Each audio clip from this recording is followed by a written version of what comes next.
Ya, halo selamat pagi pemirsa. Anda menyaksikan Breaking News bersama saya Pram Senja pemirsa.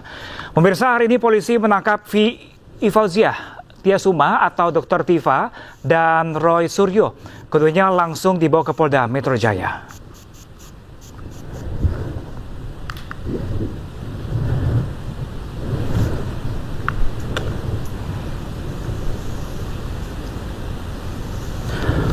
Ya, pemirsa, Dr. Tifa dijemput polisi di apartemennya sekitar pukul 6:47 pada pagi tadi, di mana Dr. Tifa langsung dibawa ke Polda Metro Jaya. Kuasa hukum Dr. Tifa menyayangkan penangkapan ini lantaran kliennya selama ini kooperatif dan selalu hadir dalam undangan pemeriksaan.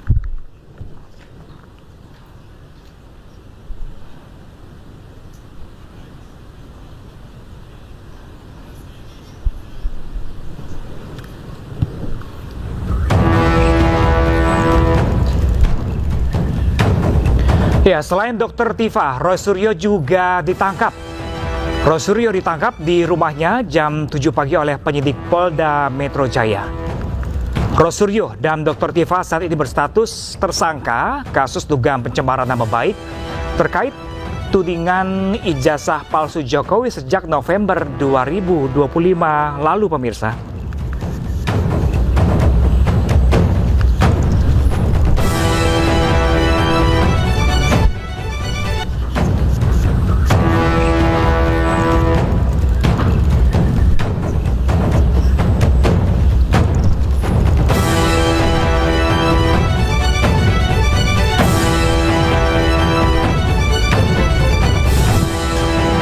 Ya, pemirsa, hari ini pemirsa, Jumat 19 Juni, sekitar pukul 7 pagi pemirsa, Roy Suryo dan juga Dr. Tifa ditangkap oleh Polda Metro Jaya.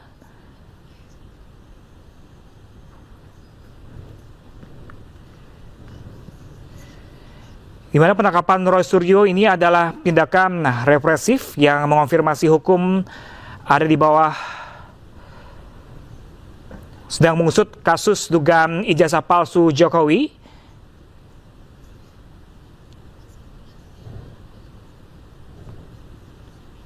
Dan pemirsa, untuk informasi lebih lanjutnya pemirsa, kami telah terhubung dengan kuasa hukum dari Roy Suryo dan juga Dr. Tifa. Pemirsa, ada Refli Harun di sambungan Zoom. Selamat pagi, Pak Refli.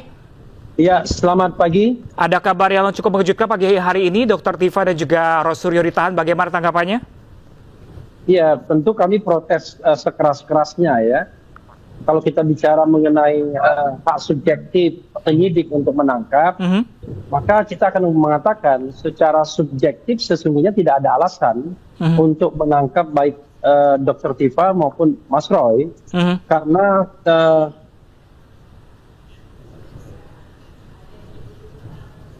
ya, pemirsa, komunikasi kami bersama Refli Harun selaku kuasa hukum Roy Suryo dan Dr. Tifa terputus pemirsa.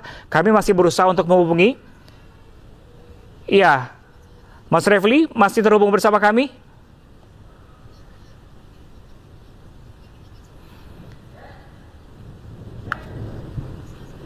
Ya, pemirsa, informasi kami dapat ke pagi hari ini pemirsa bahwa polisi telah menangkap Fauziah Tiasuma atau Dr. Tifa dan juga Roy Suryo, di mana keduanya ini langsung dibawa ke Polda Metro Jaya pemirsa. Disebutkan bahwa Dr. Tifa,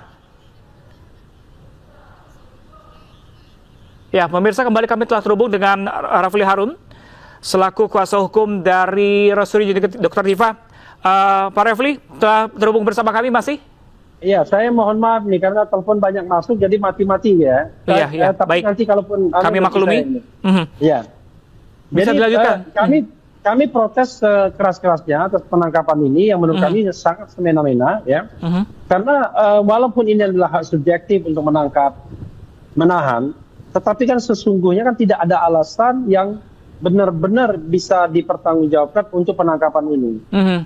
Misalnya bahwa klien kami ini baik Dr. Tifa maupun Roy Suryo itu kan sudah menjalani wajib lapor hampir 30 kali.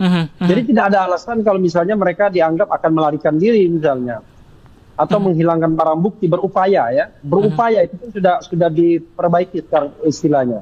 Berupaya menghilangkan barang bukti karena semua barang bukti ada di penyidik dan mungkin sudah dilimpahkan kepada kejaksaan, dan juga alasan-alasan lainnya misalnya yang bisa disematkan kepada beliau berdua bahwa beliau pantas untuk dilakukan penangkapan. Itu satu. Yang kedua, ini kan kasus yang terkait dengan, kalau dalam pidana itu malah in prohibita, sesuatu yang dilarang saja, bukan kejahatan seperti korupsi, penjamretan, pembunuhan dan lain sebagainya.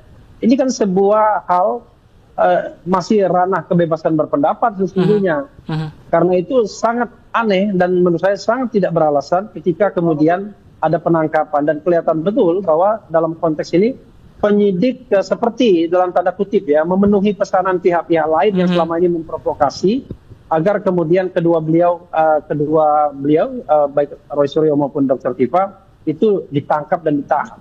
Nah, ini yang menurut saya penegakan hukum yang tidak rasional, tidak objektif dan tidak independen. Karena itu ya tentu kami akan selain memprotes keras, kami akan melakukan langkah-langkah hukum yang patut tentunya, termasuk juga ya mengabarkan hal ini kepada pihak-pihak yang berwenang.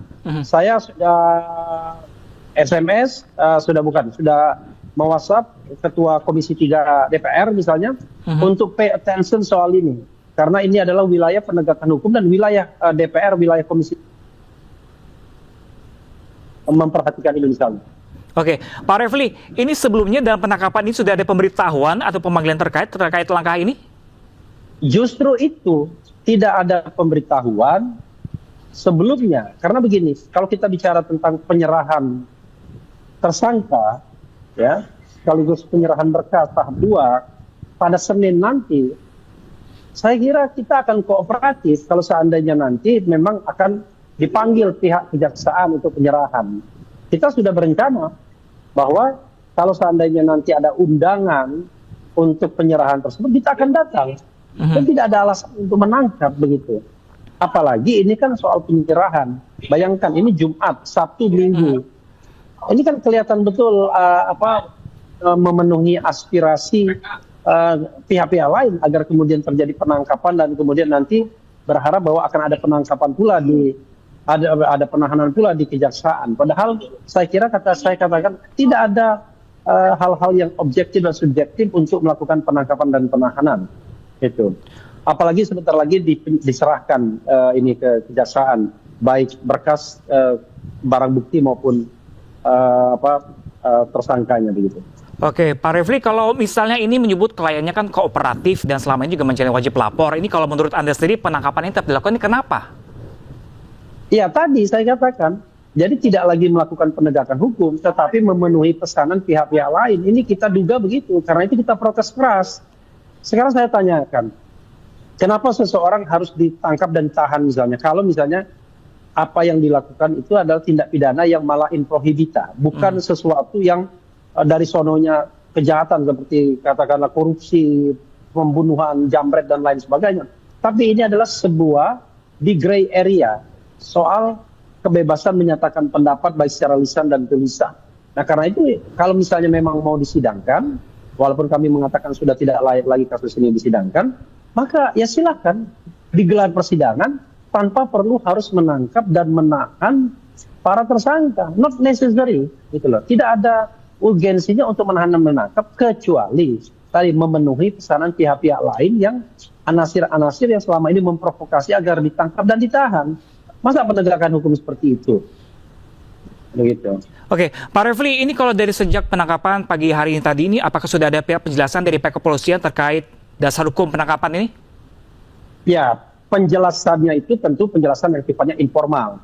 Karena saya sudah bertemu baik Dr. Tifa maupun Mas Roy, ya, masih di dalam di ruangan, dan Dr. Tifa sekarang masih menjalani ujian seminar hasil untuk disertasinya. Coba bayangkan, pagi sudah siap-siap mau pergi untuk ujian, tiba-tiba ditangkap. Ya untungnya di sini disediakan fasilitas ujian. Tapi kalau mentalnya tidak kuat, bayangkan orang bisa down kan, ditangkap dan kemudian menjalani ujian seminar hasil, dan ini disertasi doktor, disertasi kedokteran, bukan disertasi yang katakanlah ilmu sosial, kan agak beda. Saya juga dokter tapi di bidang ilmu sosial. Tapi ini kan disertasi yang sangat teknikal sifatnya, yang membutuhkan infrastruktur ketika harus mempresentasikannya dan lain sebagainya. Oke. Nah, jadi sama sekali tidak ada pemberitahuan, sama sekali tidak ada tanda-tanda dan lain sebagainya. Tiba-tiba mereka menjemput baik ke rumah Mas Roy maupun Dr. Tifa gitu. Baik, Pak Refli, ini terkait tadi Anda bilang sedang akan melakukan sidang di sana perurusan pribadi dari Rosuryo. Kalau Anda lihat kondisi Rosuryo dengan Dr. Tifa saat dibawa oleh Polda Metro Jaya seperti apa sejauh ini? Ya, agak berbeda. Dr. Tifa ketika dibawa, dia dalam keadaan yang siap untuk pergi menjalani ujian. Sehingga dalam kondisi yang siap sudah mau pergi. Jadi ketika mau pergi, yang saya tahu bahwa tiba-tiba kemudian datang penyidik ya, dan kemudian mau menangkap. Kalau Roy Suryo malah kondisinya agak lebih tidak beruntung karena dia belum sempat apa-apa, untungnya masih sholat subuh gitu, kemudian belum berpakaian secara layak, dan bahkan tadi dikatakan diancam untuk diborgol kalau seandainya tidak kooperatif dan lain sebagainya, padahal yang dilakukan hanyalah ingin berbaju secara layak, ya, mandi pun belum kalau tidak salah tadi, kemudian bersepatu tidak bersendal. Jadi kondisinya sekarang ya Mas Roy ya seperti biasa bersepatu, kemudian celana bahan, kemudian baju kemeja tangan pendek dan tidak pakai jaket, dan kelihatannya juga tidak pakai baju dalaman begitu. Dr. Tifa dalam kondisi yang baik karena dia siap untuk ujian seminar hasil begitu.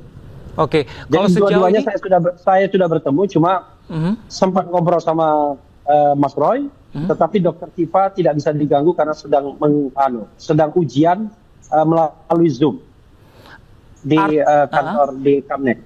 Artinya sejak penangkapan tadi pagi belum ada komunikasi langsung dengan Pak Refli bersama dua klien Anda, Pak Refli?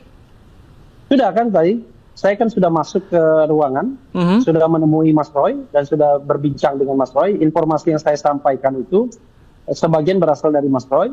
Kemudian kalau Dr. Tifa itu tidak bisa diganggu, tetapi saya sudah menemuinya dalam pengertian secara fisik, saya sudah melihat, dia juga melihat saya, tetapi dia sama sekali tidak bisa diganggu karena sedang ujian Zoom, sedang ujian seminar hasil. Baik, kalau sebelum penangkapan tadi pagi dan kemarin, atau mungkin ada pembicaraan dengan Roy Suryo dan juga Dr. Tifa, ada tanda-tanda penangkapan ini atau tidak, Pak Refli? Enggak, sama sekali tidak ada. Saya sama Mas Roy itu baru berpisah kira-kira pukul 12:30 dini hari tadi, karena kita ada acara di Bandung bersama-sama. Jadi kebetulan kita satu mobil, dan kemudian baru berpisah pukul 12:30 dini hari. Ya pukul 1 mungkin ya, antara 12:30 pukul 1 dini hari di daerah Kuningan. Saya duluan pulang ya, pulang ke rumah, dan kemudian Mas Roy setelah itu. Jadi sama sekali kita tidak bicara tanda-tanda, bahkan kita meyakini bahwa kasus ini sudah tidak layak lagi ditindaklanjuti karena sudah melampaui waktu yang banyak, sudah melanggar hukum acara baik KUHP lama maupun KUHP baru. Tapi ketika ada penangkapan dan penahanan seperti ini, rupanya walaupun sudah terlanggar semua aturan-aturan hukum yang ada, kelihatannya ada pemaksaan agar kasus ini dilanjutkan begitu. Oke, pagi ini Roy Suryo dan Dr. Tifa ditahan di sana. Ini di dalam penahanan ini apakah ada pemeriksaan lanjutan di sana, Pak Refli? Atau hanya penahanan saja? Belum tahu saya. Yang jelas masih di ruangan Kamnek ya, ruangan pemeriksaan selama ini. Dr. Tifa masih ujian dan Mas Roy menunggu duduk begitu saja. Dan saya tadi juga sempat menemani, tetapi saya keluar karena saya membutuhkan komunikasi ke pihak lain. Kalau di dalam kan kita tidak bisa komunikasi. Oke, kalau terkait status hukum dari Roy Suryo dan juga Dr. Tifa, ini juga kasus sudah berlarut-larut lamanya. Saat ini posisi hukum Roy Suryo dan Dr. Tifa seperti apa, Pak Refli? Ya, itu yang kami katakan ya, bahwa pertama kasus ini sejak dilaporkan oleh Jokowi pada tanggal 30 April 2025 itu sudah melebihi waktu 400 hari lebih. Sudah lebih dari 1 tahun. Dan ini tidak wajar untuk kasus yang sebenarnya tidak berat-berat amat. Ini kan bicara mengenai pencemaran nama baik, fitnah, yang dikaitkan dengan dugaan ijazah palsu. Dan itu kan bukan sesuatu yang berat untuk diungkapkan sesungguhnya kalau ada transparansi, ada menegakkan prinsip good governance, clean government kan begitu. Nah, tetapi kami juga menyoroti dari sisi pelimpahan berkas, mulai dari pelimpahan pertama tanggal 13 Januari sampai kemudian hari ini, itu sudah berlangsung lebih dari 100 hari, padahal menurut KUHP baik yang lama maupun yang baru, ya paling banyak kalau KUHP baru 70 harian saja.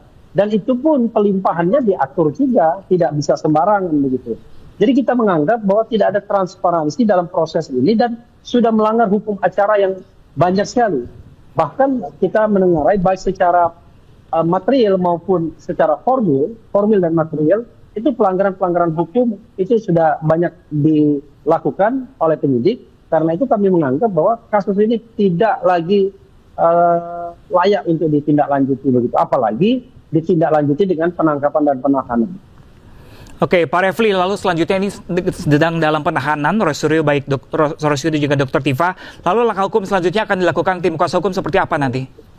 Ya, kami berharap bahwa penahanan ini segera ditangguhkan, tentu ya dengan upaya-upaya hukum yang layak dan diperbolehkan tentunya, ya termasuk misalnya meminta jaminan dari tokoh-tokoh ya agar penahanan ini tidak dilakukan, toh mereka kooperatif. Selain itu juga, ini kan juga berkaitan dengan preparation, persiapan. Jangan lupa, Dr. Tifa dan Mas Roy ini punya katakanlah kewajiban untuk menjelaskan argumentasi mereka mengenai soal ijazah tersebut. Dan harus diberikan kesempatan yang layak agar kemudian dia mampu mempersiapkan. Karena semuanya tidak bisa akan diserahkan kepada pengacara. Ini soal ekspertis juga. Semuanya kita tentu membantu, ya, mengambil peran banyak.